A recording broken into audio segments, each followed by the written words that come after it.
Hey there, it's Nick. And it's Leah. Real quick thing before we get going. Please subscribe to our show and follow it. In whatever platform you're listening to us on. Yes, whatever app you're using right now, there's probably a plus button or a little bell or it says subscribe. Well, tap that, please. Just a quick little, and it makes such a big difference for us. We would really appreciate it. We really would. So please do that, and thank you. Thank you. And now, let's start the show. Yay! Do you pass food platters in the wrong direction? Do you post photos of others without their permission? Do you open medicine cabinets that aren't yours? Were you raised by wolves? Let's find out. Here are things that can make it better when we have to live together. We can all use a little help. Some people don't ask themselves, were you raised by wolves? Hey everybody, welcome to the show. I'm Nick Layton. And I'm Leah Bonema. And we're coming to you from New York today, and let's just get right to it with our AMUSE-BOUCHE. Let's jump in there. Leah, which way do you pass dishes at a dinner party? There's only two answers. I know. It's a 50-50 shot. I feel Just roll the dice. Am I at a round table? Am I at a square table? Doesn't matter. Oh, no. I'm going to say I probably pass to the right. Okay. Why would you say that? Because I'm left-handed, and I always say that I do the opposite of what I would do. I mean, this is correct. Yes, you always go counterclockwise. So you always want to basically pass from the left to the right. And it does come down to most people are right-handed. Okay. But if you are at a dinner party full of all left-handed people, it would be okay to go the other way. Finally, we could be ourselves. Yes, finally, you can be you. Also, it should be mentioned that if it's not like a platter and you're asking for something specific to be passed, like, oh, pass the salt, pass the pepper, you can just pass that the quickest way. You do not have to send that all the way around like across the table.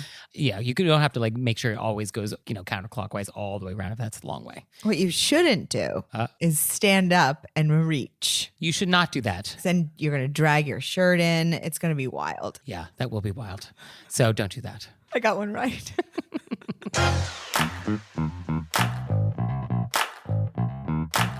And we're back. And joining me now, Sam Newman, opera expert. Welcome. Hi. So Sam, you were the press director of the Metropolitan Opera for 7 years. I was. Very exciting. And how many operas do you think you've seen? Oh my God. I've probably been to the opera 1,000 times, I would say. Literally 1,000 times. Literally 1,000 times because there are so few operas that are done. I've probably seen La Boheme 100 times. So I haven't seen 1,000 different operas, but I suspect I have been to the opera, I would say 1,000 times. So for somebody who has never been to the opera, it feels a little intimidating. Why are people actually intimidated by the opera? I think the image of opera in pop culture is very elitist. I think when you see it in movies, it tends to be something that very wealthy people do, or if an ordinary person goes to the opera, it's like Julia Roberts in Pretty Woman, or Cher in Moonstruck, where they don't really know how to act and they're sort of, a fish out of water. So I think that scares people for sure. So in terms of the etiquette of going to the opera, as a baseline, the rules are the same as any performance. You should have your phone off. You should wear pants. You should have a base level of I'm in society and I'm in public rules. But opera has some unique things, right? Sure. And so that's absolutely true. I think one thing that people would always ask me, and that I think is a really common anxiety that people have who have never been to the opera, is what to wear. Because again, you have an image of an old lady in a tiara and a man in tails and people with lorgnettes that they're looking at the action through. And I will tell you, every time I went to the Met, all of those hundreds of times, I would see, without fail, a person in sweatpants and I would see a person in black tie. Well, just because someone's wearing sweatpants does not necessarily mean that's acceptable. It was fine. It's fine. You're like, thank you for your ticket money. There are 4,000 people in that room. It is absolutely fine. No one is going to be looking at you. You're not going to be turned away. You really should just be comfortable and feel good. But if you like to dress up, it's a good opportunity to dress up because you really cannot be overdressed. It is the one place where you can have a cape and tiara and whatever, you were there with me when Latrice Royale was there dressed as Aida in a headdress and an evening gown. And that was absolutely fine. And it's also fine if you just come from work and you wear whatever you're wearing. Okay. So one unique thing about opera is the applause rules are a little different than another type of performance. Yeah. So I would say, surprisingly, for something that is a very sophisticated high culture art form, or at least it's perceived as that, there is a lot of yelling. It inspires a great deal of enthusiasm. The stories of the operas tend to be very passionate, and it is an art form that when people love, they love it to an extreme level. So it is very common to hear people will yell either bravo if they like something in general that has been sung. So during the applause, you'll just hear people say bravo. If it is something specifically that is for a woman, which is very common in opera, right? If a diva sings very well, people will say brava. So now we're doing Italian conjugation. Yes. If you like what everyone is doing, you can say bravi for the whole group, which is rare, because when are you going to think that, I mean, the person who has one line as the page is probably not up to that level of enthusiasm. So it's rare that you would get a bravi unless you just see a perfect moment in a performance. And this could be at the end of the show. This could be after an aria. You will hear this yelling. What that goes with is you still will hear people booing, which is very strange. Even if you go to a lot of theater, you are not used to people actively booing the performers. And I will say, even though in Italy, there still is more booing of singers, Renee Fleming was famously booed when she sang at La Scala in the 90s. And how did she take that? You would have to ask her, but I'm guessing it wasn't a great evening for her. But she sang a part that was very identified with Maria Callas at La Scala, that is Italian, Lucrezia Borgia, about an Italian woman. And they were really... she didn't quite live up to the Maria Callas standard. I mean, in Milan, you know, it wasn't quite what they were looking for. But what you will hear is still quite frequently at the Met is booing of stage directors. So normally there's enough affection for the performers and for what they do that people will be polite enough to just sort of not applaud very loud if someone sings horribly. But the stage directors are very controversial in opera because there's so few pieces and they're done in specific ways. So anything that sort of deviates from the form will often inspire people to boo the stage director. So if there's a new production and we just hate the set, yes. At what point do we boo that? The director will come out and you can boo him at that point, at the end of the bows. The bows are a 10-minute choreographed show in themselves where everyone bows in order and then they repeat, and then the soprano brings out the conductor and he bows, and then everyone bows together, and then you have the director. So basically the person that you don't recognize because you haven't seen them on stage is likely the director, and that's when you sometimes will hear booing if it's a production that people don't like. Now tell me about bis, which you also hear. Yes. So that is more rare. So bis is, it refers to an encore. It's also Italian. If you sometimes will hear people, when they're very excited by a particularly bravura piece of singing, scream bis, particularly older audiences, older Italians. And this simply means that they want that piece to be repeated. So if someone sings La Donna Immobile and it's glorious, they will scream bis. The Met famously did not permit any encores. It had a house policy against it for something like 100 years. They were very popular in the 20s and 30s, and opera singers would actually hire people called claques, who were like paid fans, who would scream and carry on for everything that they did, and they would demand bises. But that practice was sort of derided as tacky, and it fell out of favor after World War II, until somewhat recently, in the last 10 years or so, encores have been permitted again at the Met. So you will hear them in Europe, and now you can hear them at the Met sometimes if something is really good. So let's say I have the rare opportunity to meet an opera singer after the performance. What is like a nice thing to say to a singer? Other than like, good job. I think to say beforehand, the opera equivalent of break a leg is in bocca al lupo, into the mouth of the wolf, which is appropriate for your podcast, which basically means, you know, let's go do this scary thing. After the performance, I think like with any performance, you are going to want to resist anything but the most effusive praise. I think what they do is very hard. It's very stressful. And I think they are by nature people who have great access to their emotions. And I would just avoid anything that could be misinterpreted as a criticism.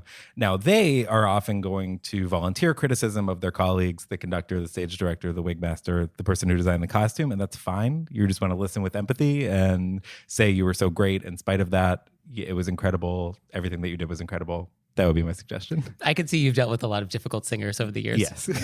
So what else should we know? So one specific thing that people might notice at the Met, which is kind of strange, is that Operas are often very long. Sometimes they can be 5 or 6 hours, if you're dealing with a German opera especially. But strangely, there is an impulse from some particularly older members of the audience to run out of their seats the second it seems like it might be over, which often is not the end. So, for example, at Tristan and Isolde dies at the end. Sorry, that's a spoiler. And she collapses to the stage. And then there's a very beautiful about 90 seconds of music that concludes the opera, and it actually resolves this unresolved chord that has been happening in the background of the opera for 5.5 hours. So it's the culmination of the piece. Every time she dies and falls on the floor, you will see people get out of their seats, even though the lights aren't on, and start. My coworker at the Met used to call it canes up the aisle. Because you will suddenly see this mobilization of people just sort of running to get, the M72 bus or to get to the parking deck.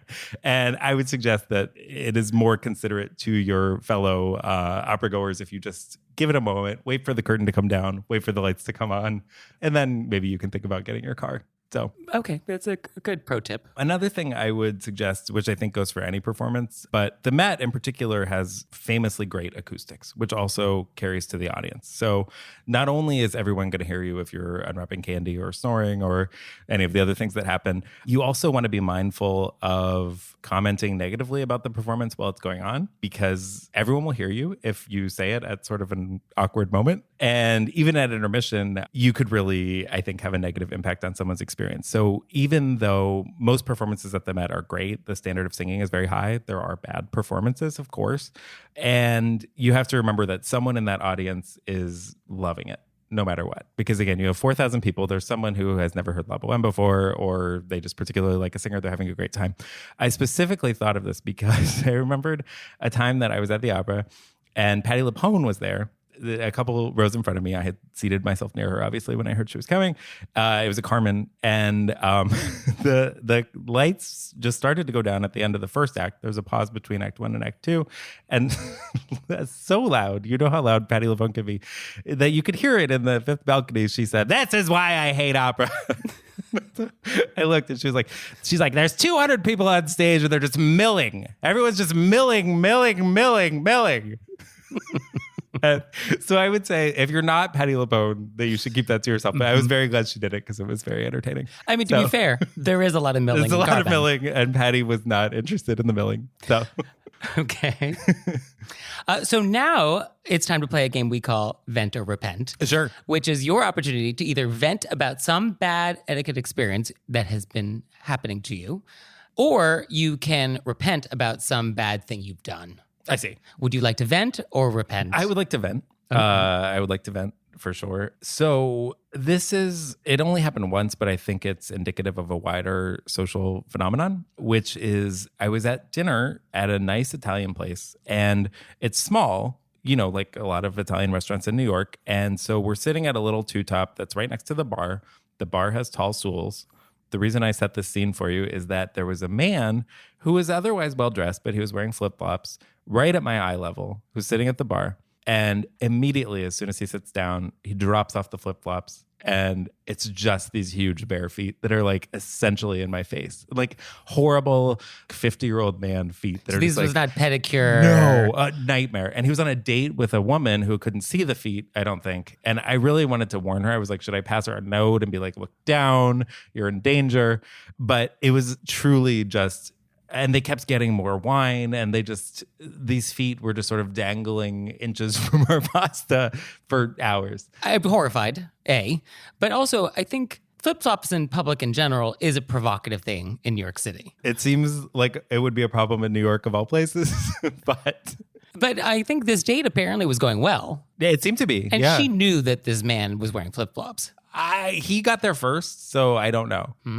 I genuinely don't know. Maybe she did. Maybe that's what she's into. I don't know. Well, I'm sorry this happened to you. I got over it, but it was a difficult time. But I think the lesson for anybody listening is please don't wear flip-flops to dinner. Should I have done anything as the patron? It was such a palpable moment that I was like, am I supposed to say something? Like, I'm not going to... Well, you can't say anything to the guest. Yeah. I guess you could flag management and be like, do you have a shoe policy here? So I did actually say something to the waiter, I was just like, this guy's feet are like, it's horrible. Because I felt like we had built a rapport with the waiter and he was like, oh my God, that's so gross. But he didn't do anything about it. Okay, well, another unfortunate etiquette experience in New York City. Well, thank you, Sam, for joining us. Happy to be here. And now it's time for Intermezzo. Intermezzo. So this episode is brought to you by HelloFresh. And with HelloFresh, you get farm fresh, pre-proportioned ingredients and seasonal recipes delivered right to your doorstep. And by the way, HelloFresh now owns Every Plate. So we love both. So you can skip the trips to the grocery store and count on HelloFresh to make home cooking easy, fun, and affordable. That's why HelloFresh is America's #1 meal kit. What I love about HelloFresh is that they have multiple meal plan choices. I love meal plan choices. I went with Fit and Wholesome because I'm wholesome. So our boxes are arriving soon, and we're going to report back. We're going to let you know how it went. We're very excited. And for you out there, go to HelloFresh.com/RBWFree and use code RBWFree for free breakfast for life. One breakfast item per box while subscription is active. That's free breakfast for life at HelloFresh.com/RBWFree with code RBWFree. And now it's time for Intermezzo. Intermezzo. Did you know we have merchandise? No. Leah, you didn't? Well, it's true. There's mugs, there's tote bags, there's t-shirts, there's pillows, there's stationery, custom stationery, boxes of stationery, all sorts of great stuff. So go to our website and check it out. And we're always adding to the pillow collection. Yes, anytime something comes up on our show, which is like, put that on a pillow, we do. So check it out.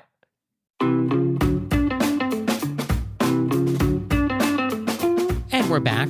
And now I want to talk about posting photos of other people on social media. This is such a big topic. And so there's just posting random strangers, and then there's posting photos of your friends and doing it all without permission. And I do not appreciate other people posting photos of me on their pages, especially if my hair is not looking good. Well, if you post a picture of someone, you should care about if it's a good picture of them. Yes. Yeah. If it's like you're the only one that looks good on the photo, then that's rude. It's super rude. Yeah. I've been tagged. Got tagged in a photo 2 weeks ago that could have laid me out for the whole day. I was like, I don't know in what world this person thought it was okay. I can only assume that I did something to them in a past life. You know what I mean? Or it was current life. so bad. What did you look like? I looked like I'm aware of the bad angles that are like, you're like, oh, could you find me at my fattest? That I'm like, bad angle. This was not that. I missed the day that I just looked fat. I looked like I had that old age face app on, and I didn't have the old age face. I don't even actually know what happened. I looked 85 in this picture, and I didn't even know the person who took it. It was at a comedy show, and they posted it. I had to like take a breather. And it tagged me. So they knew you well enough to know who you were. Yeah, they were at the comedy show and they tagged, so I didn't want to be like to some person who took a picture of me to photo, like, are you crazy? But I want to be like, you're going to send me to therapy with this. Well, they probably assumed that an 85-year-old woman doesn't have social media, so wasn't going to ever see the photo. So they should have known better. Yeah, that not everybody in the photo. It was a woman. Sometimes guys put stuff up and you're like, but another woman, it feels purposeful. And I don't mean to say that about, you know what I mean? But I feel like women are always like, can I take another? You know what I mean? I'm like, she knows. She knows that you looked horrible and she did it on purpose. She knows that I looked horrible. Okay. Well, so don't do that, I guess. Don't do that to people. I always, when I have pictures, I want all my friends to feel good about it. A rising tide lifts all boats. Yes, a rising tide lifts all boats. Why would you do that? And if you can't get one, you got to filter it. You got to maybe write some words over wherever your friend doesn't look right so they feel good. Yeah, I agree with this. Yeah. Whatever your friend takes a picture and you look great in it, but they didn't get to ask your permission, but that you look great. Yeah, if I look great, I'm okay with this. Right? It's fine. So what about taking pictures of strangers and posting it? I have a lot of friends who do it, so I try not to judge other people, but I don't like it. I think it's really disrespectful to people. So let's say one of your friends posted something horrible online, a terrible photo. What is a nice way to ask them to take it down, which doesn't make you sound like a crazy person? Oh, all my friends know that I am a crazy person. So I would, like this person, I didn't know this person. Also, I'd already seen it. You know, that's the worst part. I don't want to see it. I don't want to see that. The damage was done. The damage was done. I don't care who else saw it. It's more that I had to see that. But with my friends, I'll just be like, hey, you got to take that down. Are you crazy? So did you reach out to that stranger? No, I just blocked them. Okay. So that photo is available. If I can look up this photo now. Oh, this is the first thing I'm going to do when we're done here. Actually, I don't know if you can. Oh, I can. Oh, I'll figure it out. Don't bring it up to me. I will find it. You're going to actually, the problem is you're going to find multiple photos that are horrible and you're not going to know which one I'm going to make pillows. And then you're going to send them all to me and I'll be like, I can't handle this. Oh, I'm going to do a whole montage with the Wind Beneath My Wings as the background soundtrack. I hope you're joking because I really can't handle it. I have some free time. And now it's time for Intermezzo. Intermezzo. So did you know you can help support our show on Patreon? We have a Patreon. We do. And there's tons of fun stuff there. There's videos, there's audio clips, all sorts of stuff. I was just thinking about how many videos there must be up there by now. Oh, there's a lot. There's a lot of bonus content that you have never seen if you do not join us on Patreon. So go to our website, select monthly membership, and see if that's something you'd like to do. We'd so appreciate it. We really would. So please check it out, and thank you. Thank you. And we're back, and now is the time of the show. We're going to take some questions from our audience. So the first question, very good question. Do you tip when you pick up takeout? You have to let us know this. I look to you for the real answers. So let me preface by saying the Emily Post Institute, who I have mixed feelings about. Clearly. They say no obligation to tip. I think this is incorrect. I think they are giving you bad advice by being so definitive. I do not think there's a clear answer on this. I think it comes down to why people tip at all. Because you can tip to ensure good service. You can tip because you realize that the compensation system in the United States for service workers is totally messed up, and the tip is actually part of their base wage because they make, $1 an hour. That's why I'm tipping. Or sometimes the tip is just express appreciation for them for some reason. Maybe they did something nice, or you just liked them, or you had a nice experience, or whatever. So I think the answer to the question is you tip if it's for one of those reasons. So if you want to do any of those things, tipping for takeout is totally fine.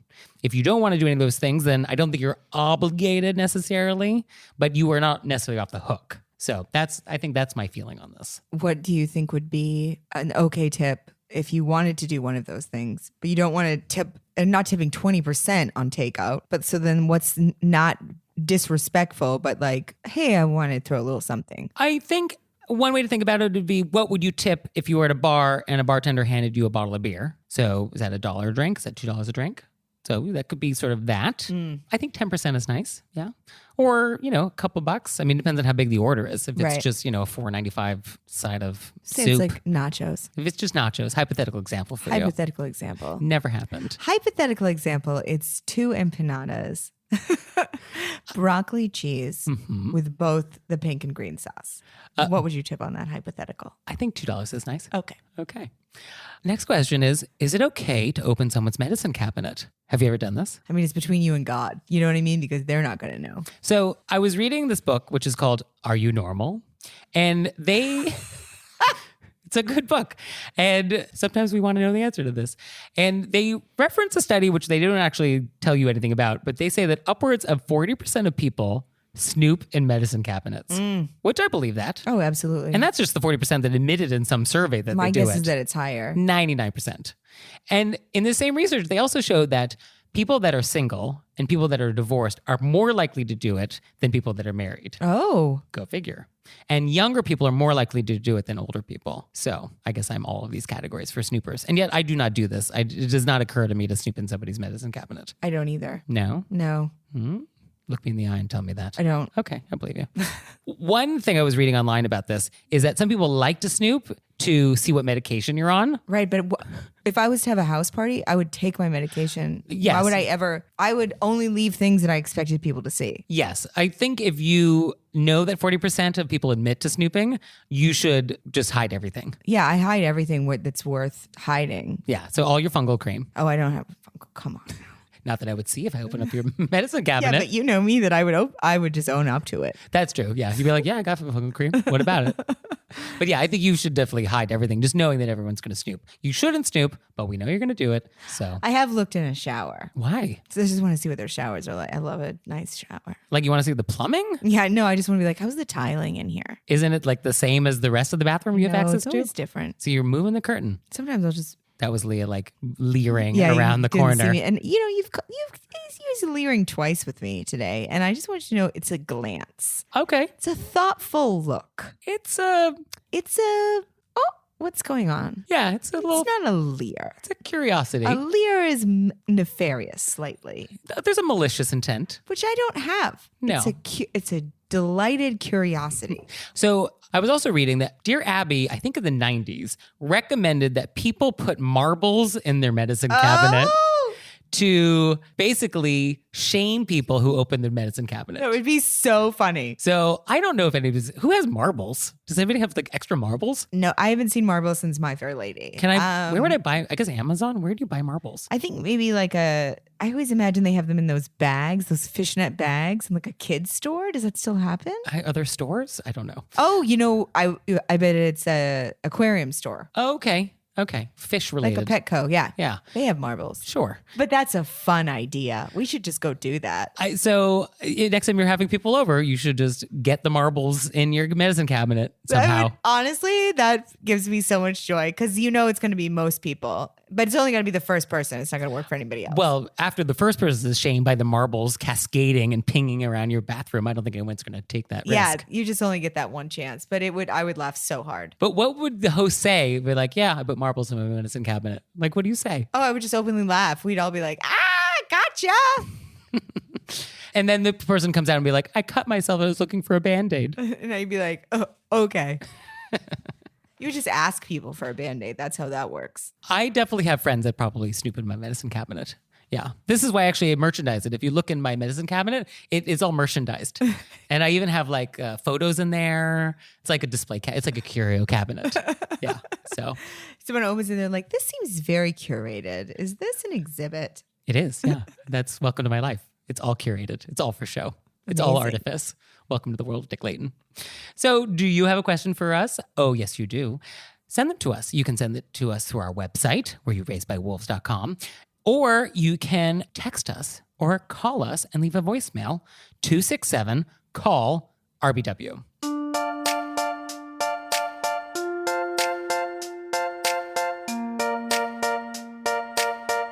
So, Leah, what have we learned today? I've learned that both of us don't look in people's medicine cabinets. Yeah, I like that about you. I like that about you. I was a little surprised, to be honest. You were surprised? I'm into giving people their privacy. I appreciate that. That's why I don't take pictures of people in public. Valid. Both in the same vein. Okay, same flavor. All right, I like that. I also liked that your breakdown of why people tip. And if you feel any of those things, that's why you would. I thought that was a very great breakdown. Yeah, I think this is good to think about why tipping happens. I wish as a society we did not actually have to tip and it was all just built in and then we didn't have this like weird charade. Because I definitely do have a lot of anxiety around it. Yeah, I don't think I resolved your anxiety, but I mean, at least it's just, I just have to let it go. you do need to let it go, Leah. Ugh, Gotta let it go. it's so hard. Thank you, Leah. Thank you, Nick. And thanks to you out there for listening. If I had your address, I'd send you a handwritten thank you note on my engraved social stationery.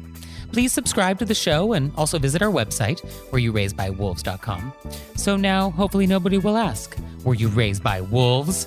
See you next time.